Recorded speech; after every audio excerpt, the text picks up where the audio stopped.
مجھے ذاتی طور پہ جو ایک پیوٹل آیت لگتی ہے نا وہ ہے آیت نمبر 65 اور یہ اللہ کے نبی صلی اللہ علیہ وسلم کی اطاعت کی اہمیت پہ ہے. اور اگر آپ اس پورے صورت کے موضوع کو دیکھیں نا تو یہ ایک بیسکلی اس موضوع کو گرو کر رہی ہے بیکاز اس صورت کے اینڈ پہ اللہ نے منافقین کی کچھ صفات کا ذکر کیا ہے. تو پتہ یہ لگتا ہے کہ اللہ نے یہ ایک طرز بھی بتایا کہ نفاق کو دل سے نکالنے کے لیے اصلاً اللہ اور اس کے رسول کی اطاعت ہے, اور اگر اللہ اور اس کے رسول کی خاص طور پہ رسول کی اطاعت نہ ہو تو that is as if genesis towards hypocrisy. Allah تعالیٰ فرماتے ہیں فلا وربک,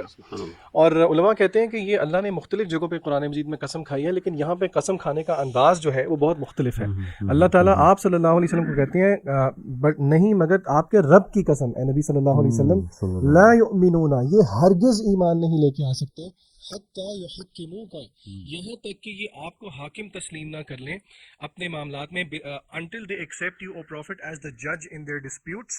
اچھا اپیرنٹلی یہاں تک بات سمجھ میں آ جاتی ہے, لیکن دو شرائط ہیں جو کہ اللہ نے آگے رکھی ہیں, یا دو چیزیں ہیں جو کہ سٹریس ڈالتی ہیں اس آیت کے موضوع پہ. اللہ آگے کہتے ہیں ثم لا یجدوا فی انفسہم حرجا, اور پھر آپ صلی اللہ علیہ وسلم کو حاکم تسلیم کرنے کے بعد اپنے ڈسپیوٹ میں اپنے اندر کوئی کجی یا ڈسکمفرٹ نہیں فیل کرنا چاہیے ان کو. مما قضیت ویسلموا تسلیما, اور پھر سبمٹ بھی کرے فل سبمیشن کے ساتھ, یعنی کہ ایسی بات دل کے ساتھ, یعنی کہ ٹرو جسے کہتے ہیں نا ٹرو لیٹر اینڈ اسپرٹ, یعنی کہ بات مان بھی لی اور پھر اس کو دل سے تسلیم بھی کر لیا, دل میں کوئی ٹیڑھ نہیں ہونی چاہیے. تو یہ دیکھیں, اور یہ آپ اس کو ہر چیز سے ریلیٹ کر سکتے ہیں, فیملی لائف سے بھی ریلیٹ کر سکتے ہیں, آپ اس کو سوشل لائف سے بھی ریلیٹ کر سکتے ہیں. تو یہ ایک مسلمان کے لیے ہمیں پتہ ہے کہ یہ دیکھیں یہاں پہ ایمان کی شرط لگا دی اللہ تعالیٰ نے نبی کریم صلی اللہ علیہ وسلم کی اطاعت. اسی کے ساتھ نا آگے نشان بھائی جو آیت نمبر ہے نا 80, من یطیع الرسول فقد اطاع اللہ ومن تولی فما ارسلناک حلیما حفیظا, کہ جس نے رسول کی اطاعت کی یقیناً اس نے اللہ تعالیٰ کی اطاعت کی, اور جس نے منہ پھیر لیا تو ہم نے آپ کو ان پر حفیظ یعنی نگہبان بنا کے نہیں بھیجا. تو اس سے پتہ چلا کہ جو نبی صلی اللہ علیہ وسلم کی اطاعت کی نا ایک انڈیویجول حیثیت بھی ہے, کیونکہ ہمارے ہاں کچھ لوگ یہ سمجھتے ہیں کہ یعنی اگرچہ وہ حدیث کا مکمل طور پہ انکار نہیں کرتے لیکن وہ سمجھتے ہیں کہ حدیث کی نا انڈیپینڈنٹ کوئی حیثیت نہیں ہے بلکہ وہ قرآن مجید کے تابع ہے. یعنی قرآن مجید کی وہ ہر وہ حدیث جو قرآن مجید کے ساتھ کنفارم کرے گی ان کی نظر میں تو وہ چیز تو ٹھیک ہے, قابل قبول ہے, لیکن جو چیز قرآن مجید کے تابع نہیں یعنی قرآن مجید کے ساتھ کنفارم نہیں کرتی تو وہ حدیث قابل یعنی اتباع نہیں ہے. سوری یہاں پہ ایک چیز چھوٹی سی میں بس بات کو کمپلیٹ کرنا چاہ رہا ہوں. رسول کی اطاعت کے بعد اگلا کویسچن پریکٹیکلی پیدا ہوتا ہے کہ رسول کی اطاعت کے لیے نمونہ کیا ہو. پھر اسی صورت میں آیت نمبر 115 میں اللہ تعالیٰ فرماتے ہیں وَمَن يُشَاقِقِ الرَّسُولَ مِن بَعْدِ مَا تَبَيَّنَ لَهُ الْهُدَىٰ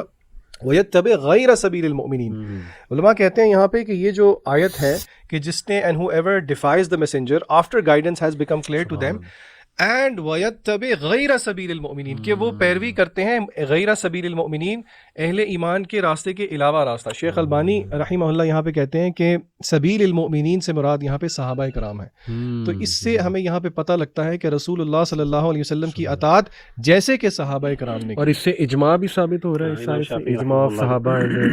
اسلاف الحمدللہ. اسی سے ریلیٹڈ نشان ایک آیا میرے ذہن میں آئی جو آج کا آپ نے ایشو ڈسکس کیا نا کہ انکار حدیث بہت نوجوانوں میں پھیلتی جا رہی. سورہ حجرات کی یا ایھا الذین آمنوا لا ترفعوا اصواتکم فوق صوت النبی ولا تجہروا, اور اس کی جو پنشمنٹ ہے نبی سے آواز بلند کرنے کی وہ بڑی سیریس, ان تحبط اعمالکم وانتم لا تشعرون, کہ تمہیں پتہ بھی نہیں لگے تمہارے ڈیڈ زیرو سے اعمال سارے ضائع ہو جائیں. اور علی بھائی آپ حیران ہوں گے اعمال ضائع ہونے کی جو اور وجہ قرآن مجید میں بتائی وہ شرک بھی بتائی گئی.